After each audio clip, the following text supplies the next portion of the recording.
Hi, my name is Petr Kucheryvyy, and I'm originally from the Ukraine, and I lived in Atlanta, Georgia for over 2 decades, and now I work and live in Denver, Colorado, and I'm a strong supporter of the Books Without Borders Treaty. So I've been blind almost my entire life since I was about 8 years old. I completed my schooling through the rest of my elementary school, middle school, high school, and college as a person who was mostly blind. And I was also one of the individuals who was denied Braille going through school, so I was introduced to large print, something that I wasn't able to actually access or read. And for the longest time, I didn't actually have the ability to read until I was around 20 years old and went into college, and I got some training on a computer and was able to access some literature.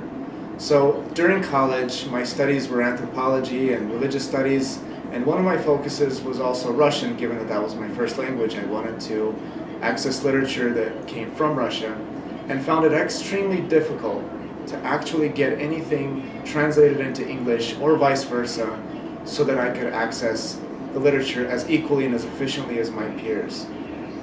I'm a supporter of Books Without Borders on that foundation because I have the experience and lack of accessibility through my education, through my childhood, and hope that the next generation of students will have more access to literature, especially international literature, and have a different, more efficient, more effective education than I did in terms of literature. Mr. Immelt, I need a strong Marrakesh copyright treaty to get books I can read. Nearly 300 million people in the world need it even more. General Electric's, the company you run, is blocking books in Marrakesh. As CEO of the company, you can stop this. So please, stop it now. Mr. Narayan, I need a strong Marrakesh copyright treaty to get books I can read. Nearly 300 million people around the world need it even more.